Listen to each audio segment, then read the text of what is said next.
Buenas tardes y bienvenidos a la Universidad Católica de Ávila, en principio a estas jornadas virtuales multidisciplinares que desde hace varias semanas se vienen organizando. Mientras vamos dando tiempo a que algunos amigos y compañeros se nos incorporen, me van a permitir que no les hable de ustedes, sino que hoy les tutee. Y vamos a tratar en este pequeño espacio de 20 minutos, 30 minutos, de poder introducirnos en algo que probablemente todos ustedes están hoy viendo en periódicos, escuchando en la radio o comentando con sus amigos, con sus familiares, ¿no? Antes de nada me voy a presentar. Mi nombre es Francisco Isaac Pérez de Pablo, soy profesor de la Universidad Católica de Ávila, fundamentalmente en el Departamento de Derecho Privado y más concretamente como profesor de Derecho Mercantil de la universidad, a la vez que también director del máster de acceso a la abogacía, puesto que, aparte de mi función como profesor, soy abogado en ejercicio desde hace más de 25 años y precisamente en ámbitos estrictamente mercantiles, empresariales, todos aquellos aspectos del derecho privado. Hoy el título que he elegido para estar con ustedes este rato de esta tarde de confinamiento, por así decir, es el estado de alarma, la reestructuración, insolvencias y exoneración de deudas en las personas físicas y en las empresas. Como les decía al principio, seguro que estos días están ustedes escuchando, oír decir de la situación económica que puede quedar en España o que vamos a tener en las próximas semanas, derivados precisamente del coronavirus, de la situación del COVID-19. Es verdad que esta situación que ha venido por sorpresa va a padecer un feroz y despiadado impacto en el ámbito económico y fundamentalmente en el ámbito de la actividad empresarial. No me voy a referir solo a la empresa como tal, verán ustedes que en estos minutos me voy a referir a lo que es la actividad económica que pueden realizar, como bien saben ustedes, las personas físicas, los autónomos y las personas jurídicas, las sociedades. Es lo que he venido ya a decir o denominar en algún escrito la pandemia económica. Junto a la pandemia sanitaria que venimos sufriendo desde hace ya varias semanas, pues tenemos una pandemia económica que todos los analistas, todos los expertos aventuran que será larga y que probablemente tardemos 2, 3, en mi opinión algún año más, en superar esta situación. Bien, esta situación feroz, lógicamente el derecho, voy a intentar que el derecho que yo les aplique hoy no sea un derecho estrictamente académico, sino más o menos práctico, por lo menos que les inquiete y les dé unas pautas para poder saber por dónde están en este momento las salidas o algunas de las salidas que el legislador y que el derecho plantea. Quizás me tenga que retrotraer a un inicio, y es que esta situación de hoy me recuerda mucho al año 2008, 2009, 2010. Quizás algunos de ustedes lo pueden recordar. Aquella situación precisamente se ha cumplido escasamente el día 12 de este mes, se cumplió precisamente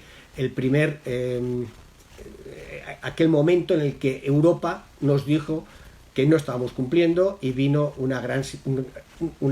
serie de medidas económicas que tuvo que tomar en ese momento el gobierno de Zapatero.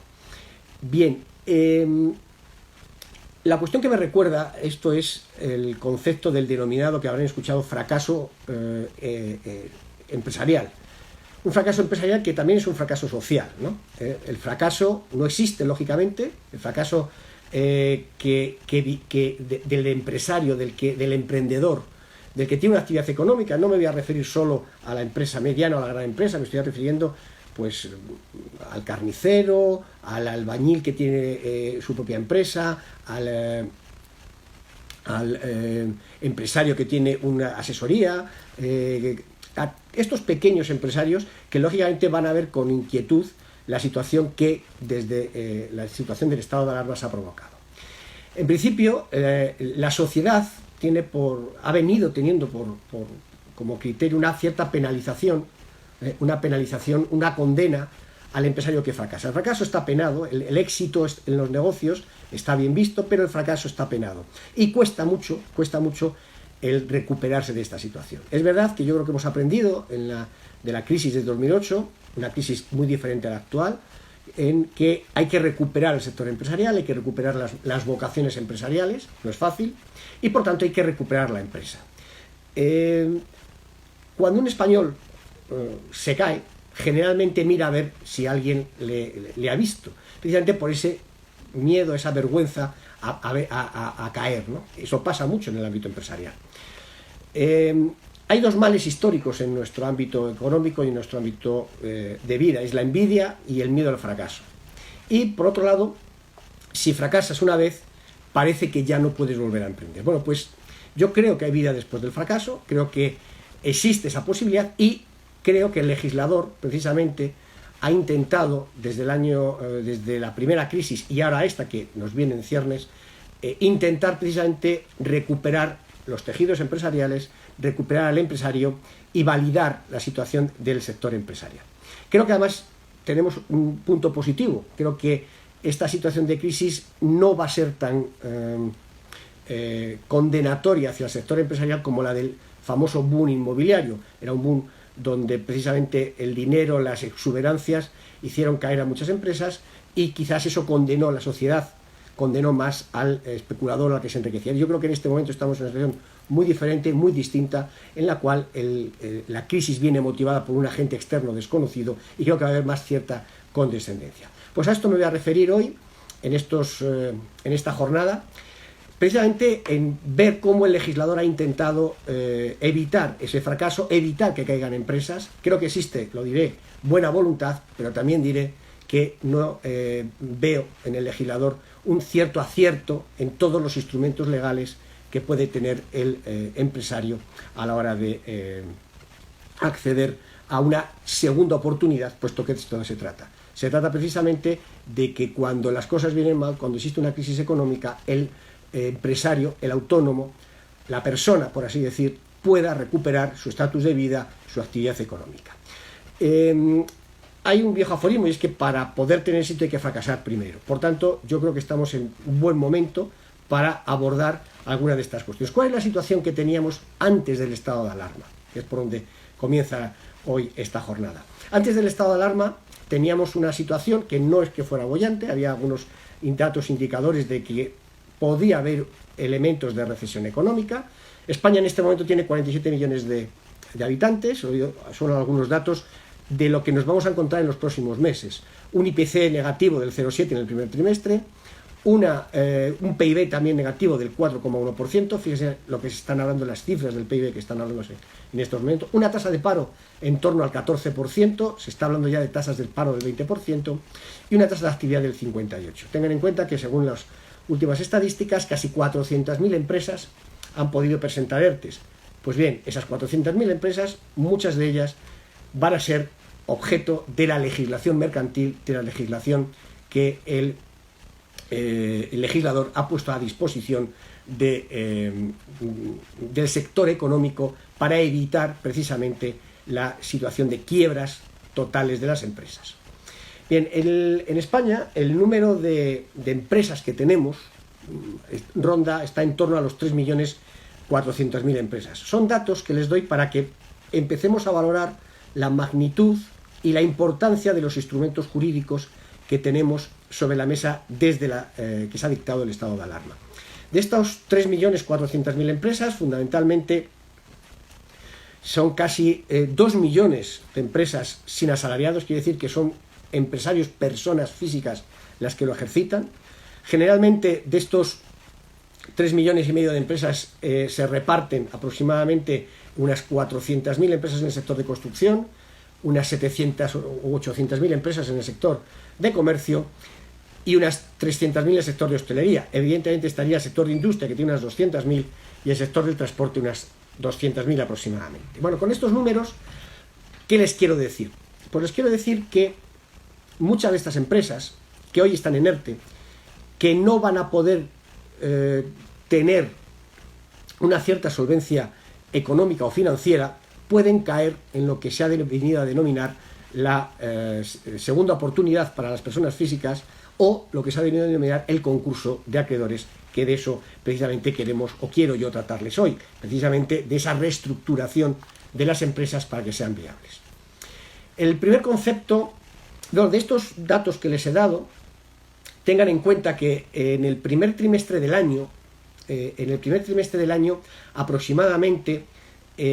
no venían mal las cosas, era peor el año 2019, pero en este primer trimestre del año, fundamentalmente, las empresas que cayeron en concurso de acreedores fueron en torno a 6.800 empresas. Les voy a dar un dato. Desde el año 2008, que empezó la antigua crisis, hasta el año 2017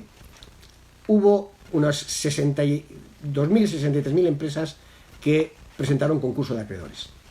En 2018 hubo ya 6.000 concursos y en 2019 hubo casi 7.000 concursos de acreedores. Los años más duros de la anterior época, donde las empresas quebraban y no se levantaban, se perdía tejido empresarial, tejido productivo, riqueza en definitiva, fueron los años 2011, 2012 y 2013 fundamentalmente. Bueno, esa situación, es decir, desde el año 2008 hasta el año 2020 en el que nos encontramos, prácticamente 75.000 empresas, 75.000 actividades económicas han ido a la situación de concurso de acreedores o de quiebra. El primer trimestre del año, me he fijado en él, no era tan malo. Hemos empezado con un primer trimestre del año donde hubo 1.500 empresas en concurso. Una disminución importante en comparativa con el primer trimestre del año 2019, pero que lógicamente el crack que va a producir la situación de pandemia me atrevo a decir que va a disparar estos números. Fíjense que, como les digo, en 2019 hubo 6.800 empresas en concurso. Probablemente esto se va a duplicar en este ejercicio y fundamentalmente en el ejercicio 2021. Dentro de esta estadística es importante decirles que de las empresas que concursaron en el primer trimestre de este año 2020, 527 eran personas físicas, eran personas naturales, que no eran empresas, no eran sociedades de capital. Las sociedades de capital fueron 974. ¿Qué nos da este dato? Pues este dato nos da que quienes van a sufrir, en mi opinión, más la crisis en estos momentos, van a ser los empresarios que están bajo la fórmula de persona natural, de persona física. Muy importante otro dato. En el primer trimestre, prácticamente el 24% de las empresas en concurso pertenecían al sector de comercio y un 13% al sector de construcción. En la hostelería no tuvo, tanto en la crisis de 2008 como ahora, una gran situación extrema de situaciones de insolvencia, que es a lo que nos vamos a introducir próximamente, sino que realmente la situación de las empresas del sector hostelero, fundamentalmente hostelería, hoteles, restaurantes, tuvieron un comportamiento más o menos bueno a efectos de las situaciones de quiebras, insolvencias y demás. Sin embargo, en este momento, la circunstancia que afecta al turismo me inclina a pensar que estos datos van a poder duplicarse o triplicarse en el propio sector de hostelería, que hasta ahora, como digo, no era uno de los grandes sectores damnificados de la primera crisis económica, de la que todavía estábamos arrastrando alguna circunstancia. Pues bien, el estado de alarma, como digo, ha llegado, se dicta en el mes de marzo, y algunos de esos datos que les he comentado son los que, tras la ruptura, el cese de actividad, el cierre de establecimientos, la no libertad de movimientos, la última noticia de que en el sector de hostelería van a intentar, o se quiere poner una demora en la presencia de turistas, por así decir, a la llegada de España, ser confinados durante 14 días, todo esto son elementos que lógicamente van a incidir en la actividad económica de los diversos sectores y muy en concreto de los que les he podido comentar. Bien, el primer elemento que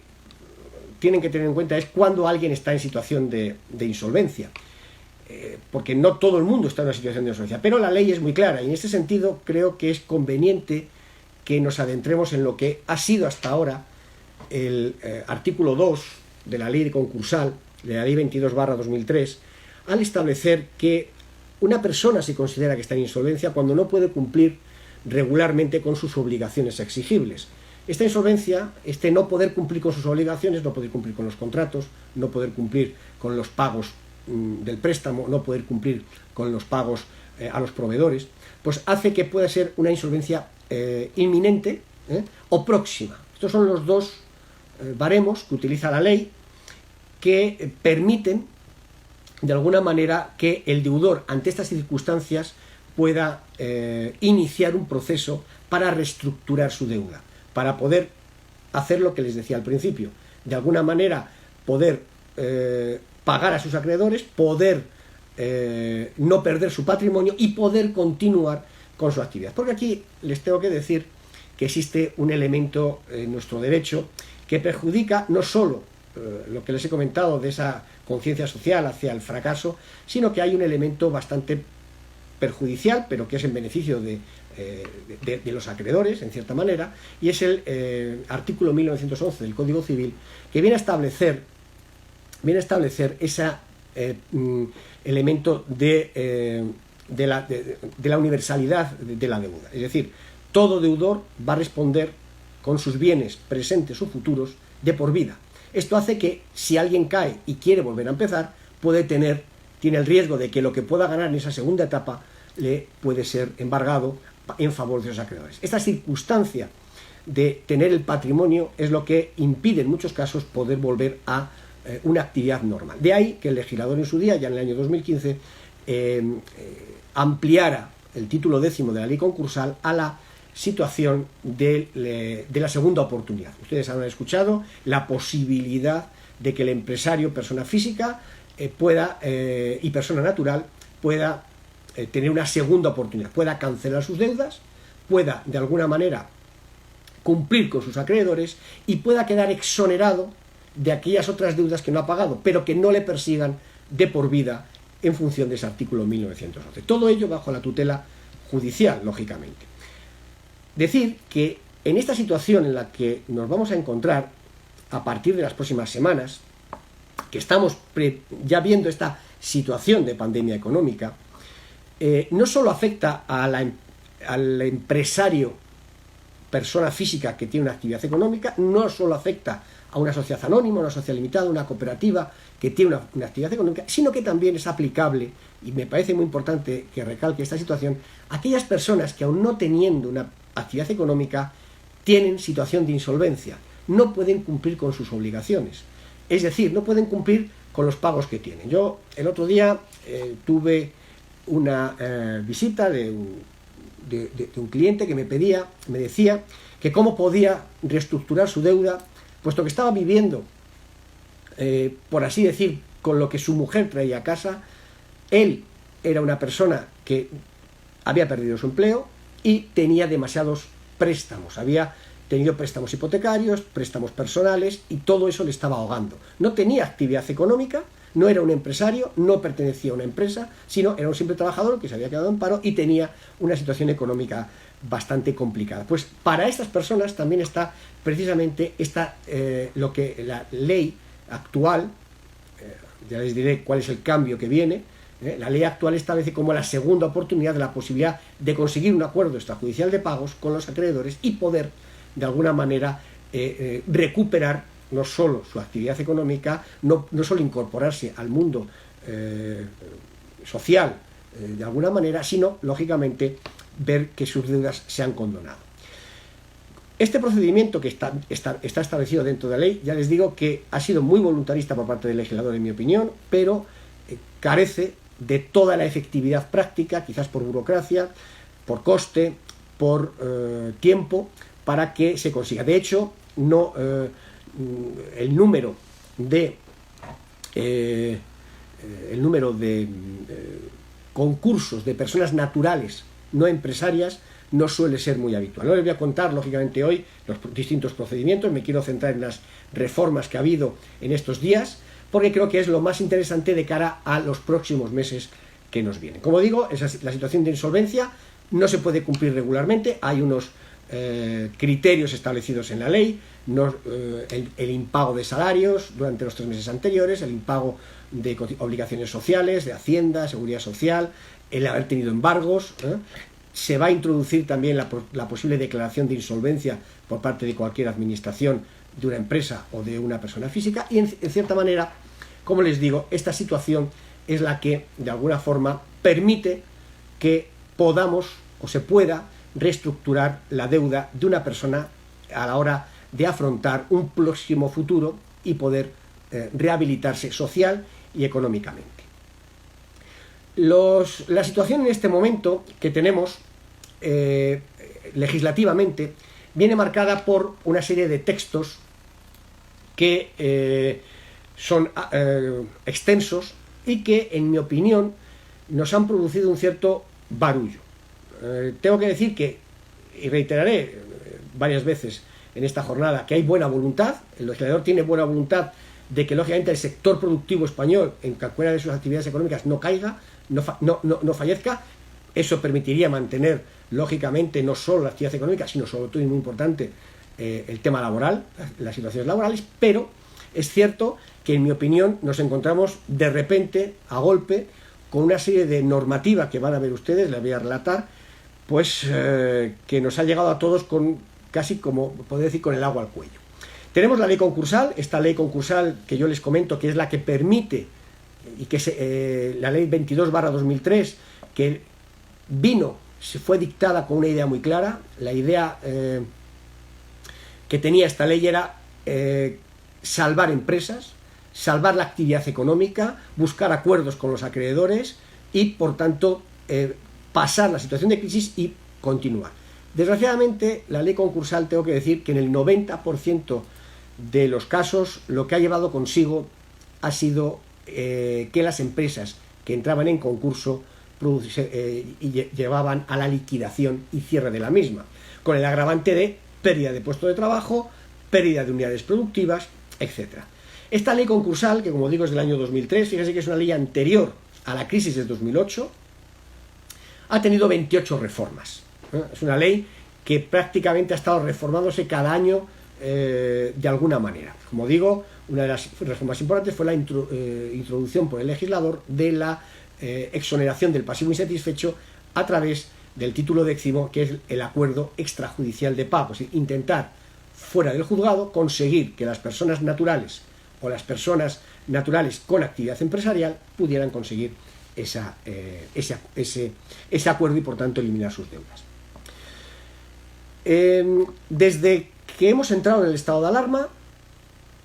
que, como saben ustedes, fue el Real Decreto Ley 463/20, el 14 de marzo, ha habido 2 normas que nos afectan y que afectan muy directamente a esta situación de la reestructuración de las deudas y de las insolvencias. Por un lado, el Real Decreto Ley 8/2020, que fue publicado en el Boletín Oficial del Estado del 19 de marzo, y el último y más reciente, que modifica en parte a este Real Decreto anterior, el de 16/2020 de 28 de abril, publicado el 29 de abril. Bien, junto con ello, el legislador ha pretendido precisamente establecer algunos elementos que considera importantes y necesarios para que la empresa continúe con la actividad económica en los próximos meses. Hay que decir que el legislador, sorprendentemente y con cierta rapidez, el pasado 7 de mayo, en el Boletín Oficial del Estado, publicó el Real Decreto Legislativo 1/2020, de 5 de mayo, que es un texto refundido de la ley concursal que les he citado anteriormente. Es decir, el legislador ha refundido en un texto las 28 reformas y algunas cuestiones doctrinales que venían siendo aplicables en la ley del 2003 y ha dictado un nuevo texto, como digo, este Real Decreto Legislativo, que pretende una reordenación, una aclaración, una armonización y una preparación de todo el ámbito concursal y que entrará en vigor el 1 de septiembre de este mismo año. Por tanto, nos vamos a encontrar con una situación, por un lado, una ley del 2003 que está vigente, unos reales decretos que están vigentes en principio durante el estado de alarma, pero como veremos, con unas normativas que se van a extender incluso hasta final de año. Y por otro lado, tendremos a partir del 1 de septiembre un nuevo texto refundido en materia concursal. Este texto tiene nada más y nada menos que 752 artículos, compuesto por 3 libros. Un libro que habla de todo lo que es el concurso de acreedores. Me hacen una pregunta: ¿el legislador no está cambiando demasiado el criterio, dejando a empresas y trabajadores en un marco de desamparo? En mi opinión, no tanto. El problema es que el legislador, con la idea de legislar, muchas veces pisa sus propias legislaciones. Yo creo que el legislador tiene una clara voluntad, pero no está teniendo, en mi opinión, el acierto legislativo en la norma concreta. Yo, por ejemplo, el texto refundido que se ha publicado recientemente, como digo, el boletín del 7 de mayo, lo hubiera dejado para más adelante, precisamente porque no viene a innovar nada nuevo en principio, tan solo reordenar lo que había, y sobre todo además tiene otra problemática, y es que el Estado tiene una obligación de transponer la directiva 2019/1023, una directiva sobre mecanismos de reestructuración preventiva y exoneración de deudas, que la Unión Europea nos obliga a transponer antes del mes de junio del año que viene, año 2021. Por tanto, como ven, va a haber mucho cambio, va a haber mucha normativa en este aspecto, y creo que el legislador, quizás con buen criterio, pero con mala técnica legislativa, en mi opinión, está intentando acelerar ciertos procesos. La cuestión, como digo, es esta maraña legislativa. Como le digo, la nueva ley concursal a partir de septiembre, 752 artículos, un primer libro de concursos, un segundo libro de todo lo que es preconcursos, acuerdos extrajudiciales, y una tercera parte de derecho internacional. Parece que este texto refundido es la base, la estructura de lo que tendrá que ser cuando se incorpore esta directiva, como digo, antes del mes de junio de 2021. Si pasamos a algunas de las novedades que hemos tenido durante este periodo de alarma, en el que todavía estamos y parece ser se va a prorrogar hasta el mes de junio, lógicamente, aparte de las situaciones judiciales en las cuales, como saben ustedes, en este momento están suspendidos los plazos, tanto los plazos de prescripción y caducidad como las presentaciones de escritos, y por tanto normalmente en estos ámbitos no se van a presentar, o si se presentan no se van a tramitar muchos expedientes. Como digo, algunas de estas novedades: el Real Decreto 8/2020, el primero que se dictó en esta materia, aparte de otra serie de cuestiones que incluía, establece algunas de estas modificaciones. Por ejemplo, ¿cuáles? Pues este Real Decreto habla de la celebración de reuniones virtuales del órgano de administración. En principio no era normal que las sociedades se reúnan virtualmente. Todos vemos en televisión o vemos muchas veces las juntas generales, tanto el órgano de administración como las juntas generales, que se reúnen pues en un pabellón, etcétera. Bueno, pues lógicamente la situación ha generado que esto vaya a quedar probablemente. Es verdad que muchos estatutos de sociedades lo podían recoger, pero parece que va a quedar. Pero el legislador ha intentado facilitar, precisamente en este periodo de tiempo de año, donde, como ustedes saben, el primer trimestre del año hay que formular cuentas y en el primer semestre hay que hacer la Junta General Ordinaria de aprobación de cuentas. Lógicamente, con la gente sin poder tener una libertad de movimientos, pues parecía obligado esta norma que viene establecida en ese Real Decreto. También la votación por escrito y las sesiones sin la adopción de acuerdos. Hay una norma importante como es la suspensión del plazo para formular las empresas las cuentas anuales, que se rehabilitará una vez que el estado de alarma se quede anulado, y tendrán 3 meses para formular las cuentas, un tema importante. No es necesario, por tanto, cumplir la ley de sociedades en este campo porque ha venido excepcionado por esta circunstancia. También la prórroga de la auditoría de cuentas. El plazo, como les decía, de la celebración de la Junta General Ordinaria para aprobar las cuentas se va a prorrogar también, no va a tener por qué ser antes de 30 de junio de este año, sino que va a poder ser con 3 meses, en los 3 meses siguientes a contar desde que finalice el plazo para formular las propias cuentas. Dentro de estas otras normas tenemos la modificación de la propuesta de aplicación, por ejemplo, de resultados, la posibilidad de que los notarios hagan actas virtuales, La prohibición muy importante del derecho de separación. Como saben ustedes, la Ley de Sociedades de Capital establece en el artículo 348 bis que en caso de no reparto de dividendos, con alguna serie de limitaciones y requisitos, un socio puede solicitar su separación de la sociedad. Bien, sin entrar lógicamente en este artículo, que es complejo y que es novedoso porque ha estado suspendido durante muchos años, pues durante este periodo de situación de alarma se prohíbe que los socios ejerciten este derecho de separación, lo cual, bueno, en principio podría ser una misión, incurrir en alguna cierta libertad societaria. La disolución del pleno derecho de las sociedades también es un tema que está tratado en este Real Decreto, pero que se lo dejaré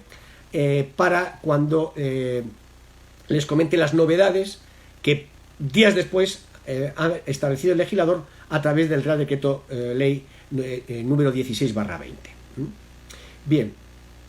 en principio, en este Real Decreto número 8 también se trata de las causas de disolución y de convocatoria de Junta General, y una muy importante, y es la responsabilidad de los administradores por deudas sociales. Pero como digo, este artículo 40 ha quedado derogado en cierta manera por la aplicación del Real Decreto 16/20 que veremos a continuación. Y un tema muy importante que quizás es la parte fundamental de las reformas que ha habido, que es cuándo hay que ir a declarar concurso de acreedores, cuándo hay que ir a iniciar un procedimiento extrajudicial si una empresa, si un empresario, si una persona física que no es empresario tiene una situación de insolvencia conforme a los criterios que les he comentado anteriormente. Bien, hay que decir que aunque la normativa vigente a efectos jurisdiccionales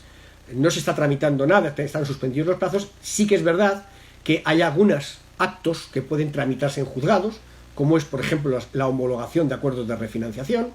como son las ventas de unidades productivas de concursos que ya estuvieran en marcha para permitir que continúe la actividad de la empresa, las medidas cautelares que se pueden adoptar, los expedientes de regulación de empleo que pudieran tener que tramitarse dentro de una empresa que está en situación de concurso de acreedores. Como ven, las casuísticas que se van a producir son muchas, y cualquier otra actuación que pudiera ser importante. Hay que decir una cuestión que quizás en este momento tiene una incidencia decisiva, y es que nos podemos encontrar situaciones de empresas que están en concurso de acreedores y están, por tanto, en esa situación judicial, y empresas que van a tener que acudir a estos procedimientos, o los extrajudiciales de pago, los acuerdos de refinanciación o el concurso, a partir de las próximas semanas, los próximos meses. En la situación de los ERTEs que estén en marcha, en empresas en concurso, hay que decir que en principio la competencia es de la autoridad laboral,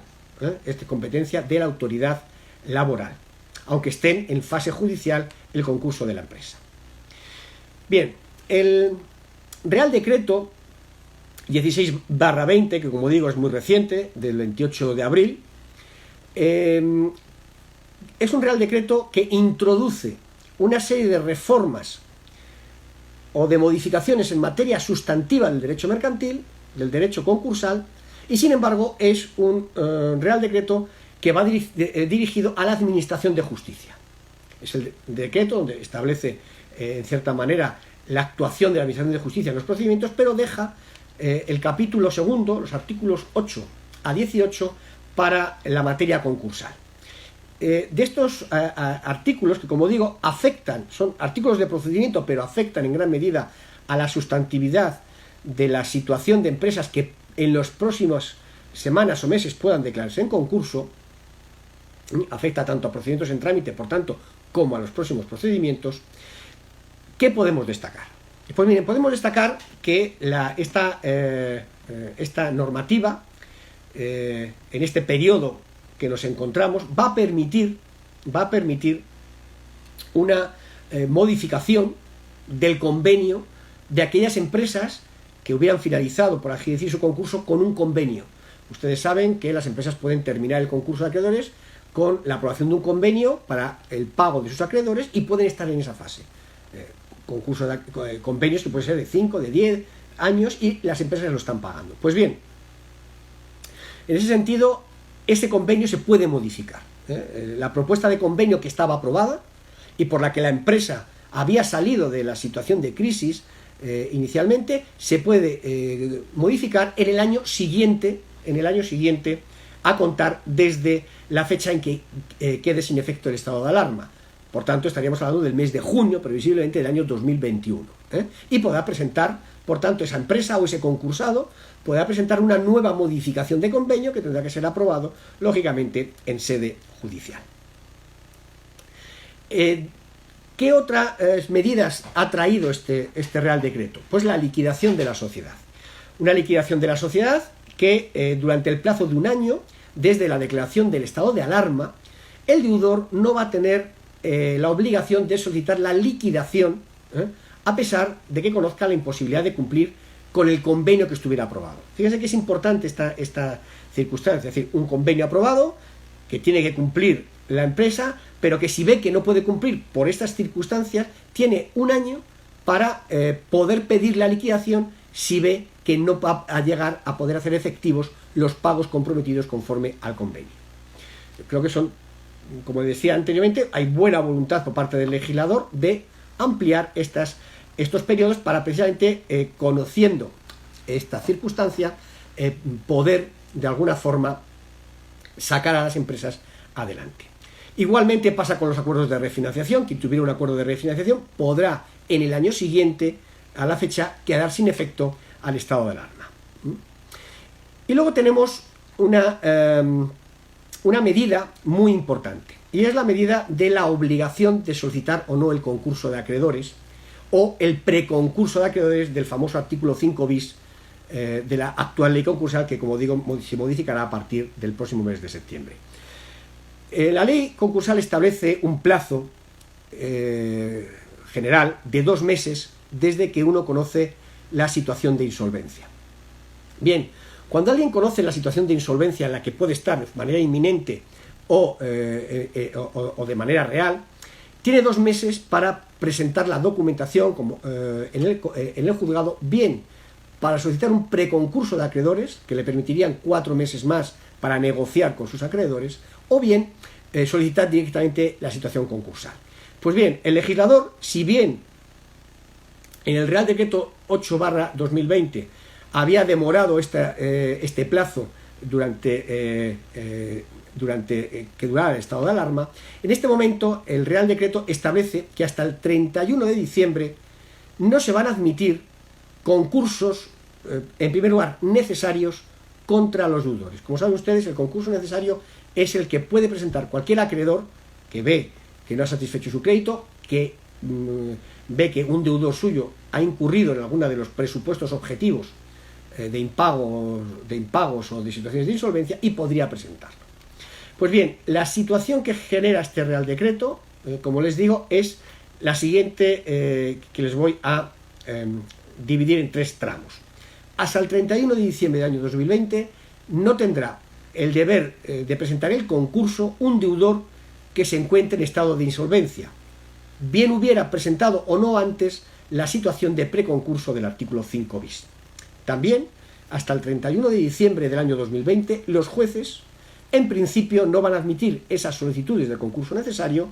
presentadas desde el 14 de marzo del año 2020. Por lo tanto, van a quedar paralizadas hasta 31 de diciembre. Y si antes del 30 de septiembre el deudor hubiera comunicado la apertura de negociaciones para alcanzar un acuerdo extrajudicial de pagos o de refinanciación, habrá que estar a lo que se diga. Fíjense que en esta circunstancia, con esta fecha, ya estaremos en vigor con la nueva ley. Bien, esta medida de aplazamiento y, por tanto, de una cierta derogación tácita del plazo de los 2 meses que establece la ley concursal, pretende favorecer a muchos deudores para evitar el colapso, por un lado, evitar el colapso de los juzgados mercantiles y civiles, y por otro lado también que cada deudor evalúe su situación y pueda, con estos meses, incluso poder salvar la situación plenamente concursal, acudiendo preferentemente o bien a vías de financiación o a acuerdos de refinanciación de su deuda. Y por último, tenemos la novedad, para mí, una de las novedades más importantes que hay en materia, en esta materia y que se ha dictado, que es la responsabilidad de administradores que les decía antes. Como saben ustedes, la ley de sociedades de capital establece en el artículo 363 la posibilidad de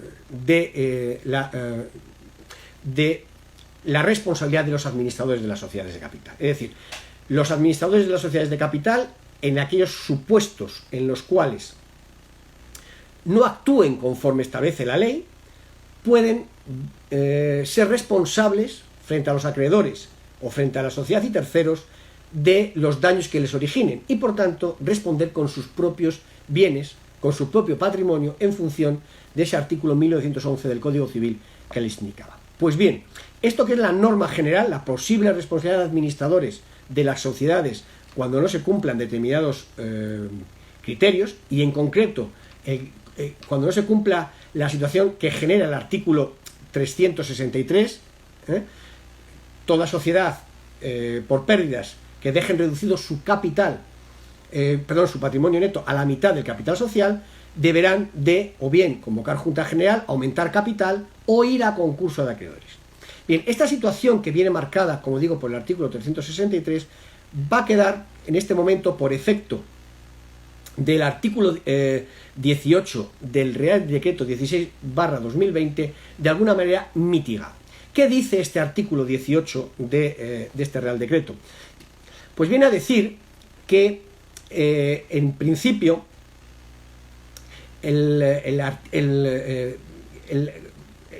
que las deudas o las pérdidas que se van a tener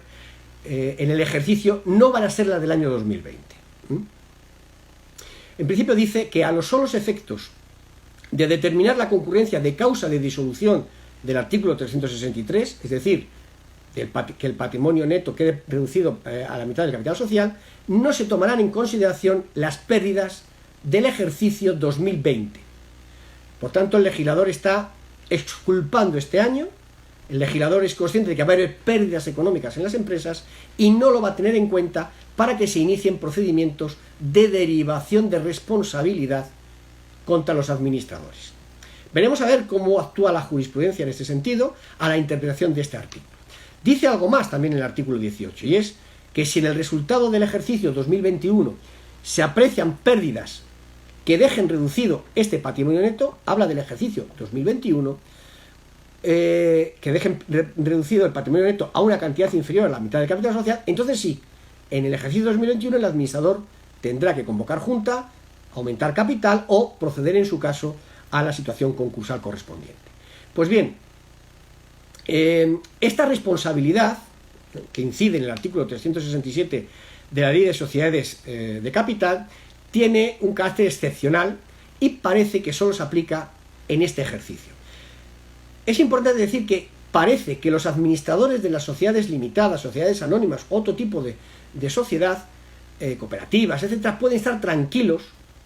por las pérdidas que se puedan producir este año, siempre y cuando, lógicamente, el año que viene la empresa obtenga beneficios o, si sigue con pérdidas, actúen correctamente. La situación que provoca, y que no es fácil de interpretar esta norma, sería, o cabrían tres posibilidades: que sean exclusivamente las pérdidas del 2021 las que provoquen la disminución que dé lugar a esa necesidad de Junta General de Socios, lo que sería absurdo con el primer apartado del artículo que les he leído; que las pérdidas del año 2021 y las de los 2 años anteriores, 2020, 2019, sobre todo 2020, contaran, lo cual sería inútil la norma que ha dictado el legislador; y por último, que en el año 2022 constasen las pérdidas del ejercicio 2020, de forma que así la norma tendría algo de sentido, pero contradeciría lo que dice el apartado primero. En principio, ¿con qué podemos quedarnos? Pues con que las deudas, las pérdidas de este ejercicio económico, que se prevén en un gran número de actividades económicas, no afecten a la responsabilidad de los administradores de las sociedades. Y por último, aunque ya venía establecido en la ley concursal el régimen que se excepciona de los créditos de personas especialmente relacionadas con el deudor. Es decir, que los socios, el cónyuge, el hermano, el cuñado de cualquier deudor que de alguna manera puedan aportar dinero o puedan aportar una solvencia durante estos meses, en principio esos créditos, esos acreedores que figurarían como acreedores, serían créditos subordinados, diluyéndose su expectativa de cobro del dinero prestado de alguna manera. Bien, hasta aquí sería lo que hoy yo quería contarles, dejarles de alguna manera un aliciente, y es que creo que hay mucha salida, creo que hay mucha posibilidad legislativa. Es verdad que vamos a tener que abogados, economistas, jueces, diversos profesionales, encajar todo este compendio de normas, interpretar, hacer una interpretación muy extensiva y muy flexible para poder permitir sacar adelante las empresas, para evitar que, en mi opinión, se penalice la actitud de muchos administradores con la calificación de culpabilidad que lleva siempre aparejado un concurso de acreedores, siempre acaba con una calificación de fortuito culpable. Pues bien, yo creo que la situación de la pandemia no debería llevar a calificaciones de culpabilidad, salvo que lógicamente hubiera situaciones como ocultaciones de bienes, como no llevar contabilidades, falsear contabilidades, etcétera, etcétera. Salvo esas situaciones, creo que la mera situación de mercado, la mera situación de pérdidas no deberían llevar a culpabilidades. Y creo, por otro lado, que estamos mejor preparados